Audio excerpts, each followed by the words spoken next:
MA Kolkata বিশ্ববিদ্যালয়ের MA স্টুডেন্টদের আমি নষ্টনীর ছোট গল্প আলোচনা করছিলাম। আজকে সপ্তদশ পরিচ্ছেদের আলোচনা, সপ্তদশ আর অষ্টাদশ পরিচ্ছেদের আলোচনা করব।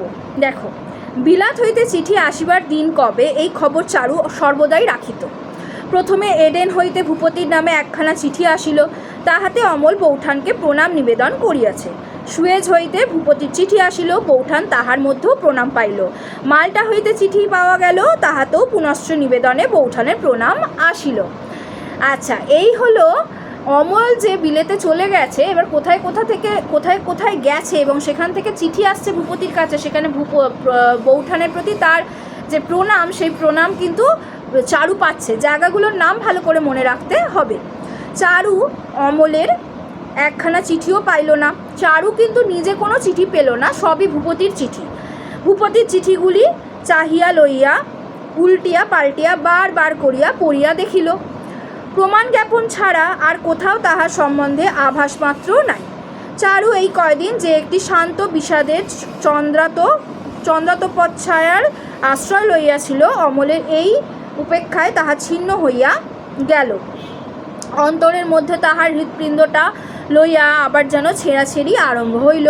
তাহার সংসারের কর্তব্য স্থিতির মধ্যে আবার ভূমিকম্পের আন্দোলন জাগিয়া উঠিল। মানে এইটা কিন্তু প্রশ্ন আসে যে তাহার সংসারের কর্তব্য স্থিতির মধ্যে আবার ভূমিকম্পের আন্দোলন জাগিয়া উঠিল। এই ধরনের উক্তি তুলে প্রশ্ন আসতে পারে। কোন পরিচ্ছেদের অংশ, কি প্রসঙ্গে বলা হয়েছে, কার কথা বলা হয়েছে, এটা কিন্তু চারুর কথা বলা হয়েছে। সে অমলের কথা ভেবেও কিন্তু আবার সংসারে ফিরে এলো। দেখো, এখন ভূপতি একদিন অর্ধরাত্রে উঠিয়া দেখে চারু বিছানায় নাই। খুঁজিয়া দেখে চারু দক্ষিণের ঘরের জানালায় বসিয়া আছে। চারু কোথায় বসে আছে? দক্ষিণের ঘরের জানালায় বসিয়া আছে। তাহাকে দেখিয়া চারু তাড়াতাড়ি উঠিয়া বলে, ঘরে আজ যে গরম, তাই একটু বাতাসে এসেছি। ঘরে একটু গরম, তাই একটু দক্ষিণের বারান্দার হাওয়া খেতে বাতাসে এসেছি। ভূপতি উদ্বিগ্ন হইয়া বিছানায় পাখা টানার বন্দোবস্ত করিয়া দিল। ভূপতি কি করলো? পাখার বন্দোবস্ত করলো এবং চারু স্বাস্থ্যভঙ্গ আশঙ্কা করিয়া সর্বদাই তাহার প্রতি দৃষ্টি রাখিল। চারু হাসিয়া বলিত, আমি বেশ আছি, তুমি কেন মিছামিছি ব্যস্ত হও? এই হাসিটুকু ফুটাইয়া তুলিতে তাহার বক্ষে সমস্ত শক্তি প্রয়োগ করিতে হইত। মানে চারুর সঙ্গে যখন ভূপতি থাকতো, চারুর মুখে হাসি, এইটুকু কথার ফুটিয়ে তোলার জন্য ভূপতিকে কত কষ্ট করতে হতো। অমল বিলাত পৌঁছিল। চারু স্থির করিয়াছিল পথে তাহাকে স্বতন্ত্র চিঠি লিখিবার যথেষ্ট সুযোগ হয়তো ছিল না। বিলাতে পৌঁছিয়া অমল লম্বা চিঠি লিখিবে, কিন্তু সেই লম্বা চিঠি আসিল না। প্রত্যেক মেল আসিবার দিনে চারু তাহার সমস্ত কাজকর্ম কথাবার্তার মধ্যে ভিতরে ছটফট করিতে থাকিত। পাছে ভূপতি বলে, তোমার নামে চিঠি নাই। এই জন্য সাহস করিয়া ভূপতিকে প্রশ্ন জিজ্ঞাসা করিতে পারিত না। ভূপতি যদি বলে তোমার নামে কোনো চিঠি নাই, এটা কিন্তু চারু সহ্য করতে পারতো না। সেই কারণে কিন্তু চারু বলতো যে যদি এই কথাটা বলে যে ভূপতি যে তোমার নামে কোনো চিঠি নাই, এটাও সহ্য করতে পারবে না। তো এইটা তুলে তোমাদের প্রশ্ন আসতেই পারে ইনভার্টেড কমার মধ্যে, তোমার নামে চিঠি নাই। এমন অবস্থায় একদিন চিঠি আসিবার দিনে ভূপতি মন্দ গমনে আসিয়া মৃদু হাস্যে কহিল, একটা জিনিস আছে, দেখবে? চারু ব্যস্ত সম্মত চমকিত হইয়া কহিল, কই দেখাও। ভূপতি পরিহাসপূর্বক দেখাইতে চাহিল না। চারু অধীর হইয়া ভূপতির চাদরের মধ্য দিয়া বাঞ্ছিত পদার্থ কাড়িয়া লইবার চেষ্টা করিল। সে মনে মনে ভাবিল, সকাল হইতেই আমার মন বলিতেছে আজ আমার চিঠি আসিবেই, এ কখনো ব্যর্থ হইতে পারে না। ভূপতির পরিহাস-স্পৃহা ক্রমেই বাড়িয়া উঠিল। পরিহাস করতে লাগলো চারুর এই কথায়। এবার দেখো, সে চারুকে এড়াইয়া খাটের চারিদিক ফিরিতে লাগিল। চারুকে সে এড়িয়ে সে চারুকে সম্পূর্ণ উপেক্ষা করল। তখন চারু একান্ত বিরক্তির সহিত খাটের উপর বসিয়া চোখ ছলছল করিয়া তুলিল। চারুর একান্ত আগ্রহে ভূপতির অত্যন্ত খুশির হইয়া চাদরের ভিতর হইতে নিজের রচনার খাতাখানা বাহির করিয়া তাড়াতাড়ি চারুর কোলে দিয়া কহিল, রাগ করো না, এই নাও। মানে এই হচ্ছে ভূপতি আর চারুর একটা যে সম্পর্ক আস্তে আস্তে মানে নতুনভাবে একটু গড়ে উঠছে। ভূপতি যে চারুর কাছাকাছি এসেছে, চারুর সাথে যে তার সম্পর্ক, এই যে একটা সুস্থ একটা সম্পর্ক, যেখানে একটা নীড়টা খুব সুন্দরভাবে গড়ে উঠছে, যেখানে চারুর অভিমান আছে, যেখানে চারুর অভিমান ভাঙছে ভূপতি, আবার ভূপতি তার মনটা বুঝতে পারছে। এই যে ব্যাপারগুলো ঘটছে, এগুলো সব ভূপতির মধ্যে ঘটছে এবং চারুর সঙ্গে ঘটছে। তো এই দুজনের এই হচ্ছে একটা বোঝাপড়ার এখানে একটা সম্পর্ক গড়ে উঠছে। যাই হোক, এবার দেখো তোমরা অষ্টাদশ পরিচ্ছেদ। অমল যদিও ভূপতিকে জানাইয়াছিল যে পড়াশোনার তাড়ায় সে দীর্ঘকাল পত্র লিখিতে সময় পাইবে না, তবু 2-1 মেল তাহার পত্র না আসাতে সমস্ত সংসার চারুর পক্ষে কণ্টকসজ্জা হইয়া উঠিল।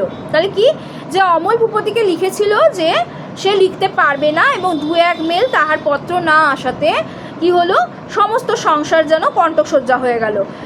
এবার সন্ধ্যাবেলায় 5 কথার মধ্যে চারু অত্যন্ত উদাসীনভাবে শান্ত স্বরে তাহার স্বামীকে কহিল, আচ্ছা দেখো, বিলেতে একটা টেলিগ্রাম করে জানলে হয় না অমল কেমন আছে। এবার অমল কেমন আছে সেটা জানার জন্য মানে চারু ভূপতিকে বলছে। ভূপতি কহিল, 2 সপ্তাহ আগে তার চিঠি পাওয়া গেছে, সে এখন পড়ায় ব্যস্ত। বলছে 2 সপ্তাহ মানে 2 সপ্তাহ আগেই তো পাওয়া গেছে, এখন সে পড়ায় ব্যস্ত। চারু বলল, ও তবে কাজ নেই, আমি ভাবছিলাম বিদেশে আছে, যদি ব্যামো হয় বলা তো যায় না, যদি ব্যামো হয়। চারুর এই সমস্ত মনে আসছে অমল সম্পর্কে। ভূপতি তখন কি বলছে, না তেমন কোনো ব্যামো হলে খবর পাওয়া যেত, টেলিগ্রাম করাও তো কম খরচা নয়।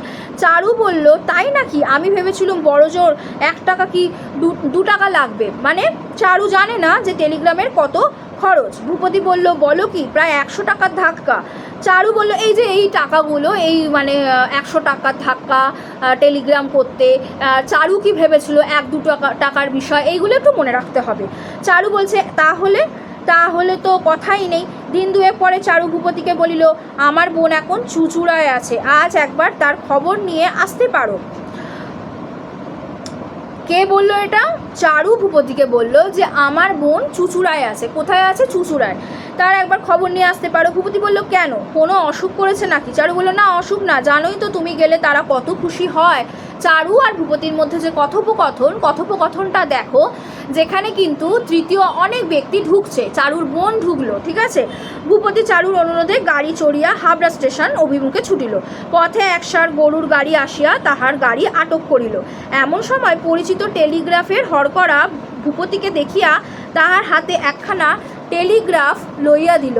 বিলাতে টেলিগ্রাম দেখিয়া ভূপতি ভারী ভয় পাইল, ভাবিল অমলের হয়তো অসুখ করিয়াছে। ভয়ে ভয়ে খুলিয়া দেখিল, টেলিগ্রামে লেখা আছে, আমি ভালো আছি।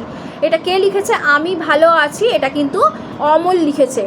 ইহার অর্থ কি? পরীক্ষা করিয়া দেখিল, ইহা প্রিপেড টেলিগ্রামের উত্তর। প্রিপেড টেলিগ্রাম, আচ্ছা অমল কিনা, এখানে কিন্তু সেটা লেখা নেই। ভূপতি ভেবেছিল যে অমলের হয়তো কোনো অসুখ করেছে, সেই কারণে ও টেলিগ্রাম করেছে। ইহার অর্থ পরীক্ষা করিয়া দেখিল, ইহা প্রিপেড টেলিগ্রামের উত্তর। হাওড়া যাওয়া হইল না। গাড়ি ফিরাইয়া ভূপতি বাড়ি আসিয়া স্ত্রীর হাতে টেলিগ্রাম দিল। ভূপতির হাতে টেলিগ্রাম দেখিয়া চারু মুখ পাংশুবর্ণ হইয়া গেল। ভূপতি কহিল, আমি এর মানে কিছুই বুঝিতে পারছি নে। অনুসন্ধানে ভূপতি মানে বুঝিল। চারু নিজের গহনা বন্ধক রাখিয়া টাকা ধার করিয়া টেলিগ্রাম পাঠাইয়াছিল। নিজের গয়না বন্ধক রেখে টাকা ধার করে সে টেলিগ্রাম পাঠিয়েছিল। ভূপতি ভাবিল, এত করিবার তো দরকার ছিল না, আমাকে একটু অনুরোধ করিয়া ধরিলেই তো আমি টেলিগ্রাফ করিয়া দিতাম। চাকরকে দিয়া গোপনে বাজারে গহনা বন্ধক দিতে পাঠানো, এ তো ভালো হয় নাই, তাই তো? এটা কিন্তু কি হয়েছিল, এটা কিন্তু অমল উত্তরই দিয়েছিল যে আমি ভালো আছি, শুধু ওইটা টেলিগ্রামে কিন্তু লেখা হয়, দেখবে এখন টেলিগ্রামটা নেই। টেলিগ্রাম নেই এবং তার সাথে সাথে কিন্তু টেলিগ্রাম করার যে বিষয়গুলো মানে কি থাকে, তাতে 3-4টে অক্ষরে লিখে টেলিগ্রাম সম্পূর্ণ করে দেওয়া যায়, ঠিক আছে।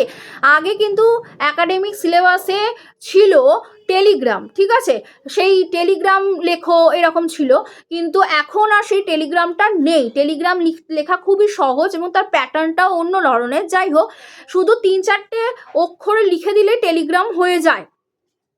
এবার দেখো, এখানে বলছে যে থাকিয়া থাকিয়া ভূপতি মনে কেবলই এই প্রশ্ন হইতে লাগিল, চারু কেন এত বাড়াবাড়ি করিল। একটা অস্পষ্ট সন্দেহ অলক্ষ্যভাবে তাহাকে বিদ্ধ করিতে লাগিল। সেই সন্দেহটাকে ভূপতি প্রত্যক্ষভাবে দেখিতে চাহিল না, ভুলিয়া যাইতে চেষ্টা করিল, কিন্তু বেদনা কোনো মতে ছাড়িল না। এই যে ব্যাপারটা চারু ঘটালো, এই ঘটনাটা কিন্তু ভীষণ একটা মানে ভূপতির মনে কিন্তু কি বলবো, বেদনার মতো লাগলো, বেদনা দিল, মানে ব্যথিত হলো সে। কেন ব্যথিত হলো? কেননা এইটা কেন চারু করলো, সে তো ভূপতিকেই বলতে পারতো, কিন্তু চারু কিন্তু সেটা করলো না। নিজের গয়না বন্ধক রেখে সে কিন্তু টেলিগ্রামে টাকা পাঠিয়েছিল। এটা কিন্তু খুব খারাপ হয়েছে, তাই তো টেলিগ্রাম করেছিল এবং কী করেছিল, গয়না বিক্রি করে পাঠিয়েছিল। সেটা ভূপতিকে না জানিয়ে ভূপতি সেটা কিন্তু মনে একটা মারাত্মকভাবে আঘাত দিল। এই হলো আবার নষ্ট নীর, কেন যে নীরটা নষ্ট হচ্ছে বারবার ভূপতি আর কার, চারু কিন্তু মনটা ভাঙছে কার, ভূপতির। এই হলো আজকে এই পর্যন্তই। পরের ক্লাসে থাকবে এই পরের দুটো পরিচ্ছেদের আলোচনা। এইখান থেকে তোমাদের ওই নামকরণের সার্থকতা আসতে পারে, এইখান থেকে কিছু কিছু উক্তি তোমাদের তুলে দিতে হবে, তেমন কিছু এখান থেকে ইম্পর্টেন্ট না আসতে পারে। আশা করি তোমাদের বোঝাতে পেরেছি। পরের ক্লাসে পরের দুটো পরিচ্ছেদ আলোচনা হলেই ক্লাসটা নষ্টনীর ছোট গল্পের আলোচনা শেষ হয়ে যাবে। আজকের ক্লাস এই পর্যন্তই। Thank you.